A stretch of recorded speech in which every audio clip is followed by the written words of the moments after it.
This news alert brought to you by Casarina All Sports Club. All your entertainment under one roof. Good evening. The 5th annual instalment of Parchima has again put the Red Centre back in the spotlight. The Festival of Light was a cultural escape for visitors from far and wide as the light show went virtual for the first time.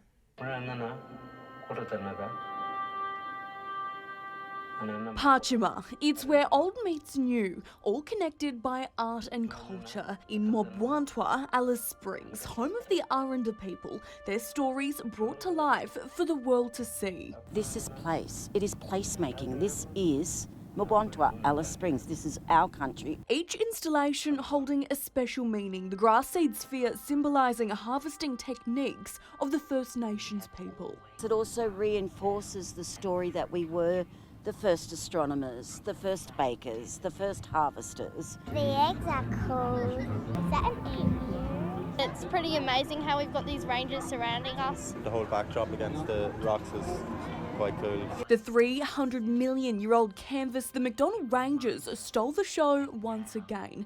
And noticeably, it was Queenslanders and South Australians that made up most of the interstate travellers. Nothing like Queensland. Yeah, a lot from Adelaide.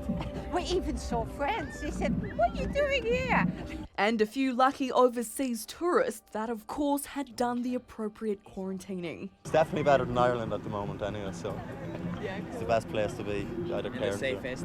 So I was lucky to get into Australia before Corona was a big thing. Preparations for Parchima 2021 are already underway. The dates have been announced for the start of April, back to its usual time slot, so it's just over 6 months until the Red Centre comes alive again. Parchima! Zarisha Bradley, 9 News. Marine scientists from around the nation are putting their heads together to rescue a whale stuck in Kakadoo's East Alligator River. It's the first time a humpback has ever been recorded in a major tidal waterway. Cruising the muddy waters of the East Alligator River, these majestic mammals are well and truly broadening their horizons. This is the last place you'd ever expect to see a humpback whale. Jason Fowler was out on a fishing trip earlier this month when he and his crew spotted 3 humpbacks.